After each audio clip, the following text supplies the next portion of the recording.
dapat paghandaan ito. Narito, kung ang lahat ng glacier o yelo ay matutunaw.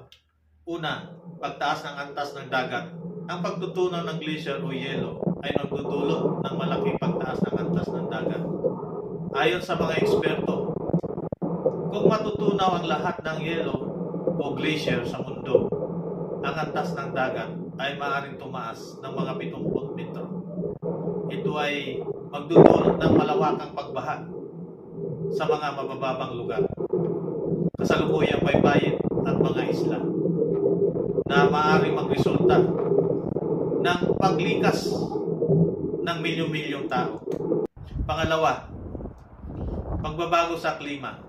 Ang mga glacier ay may malaking papel sa pagkontrol ng klima sa pamamagitan ng pag-reflect ng sinag ng araw. Kapag natutunaw ng mga glacier, mas marami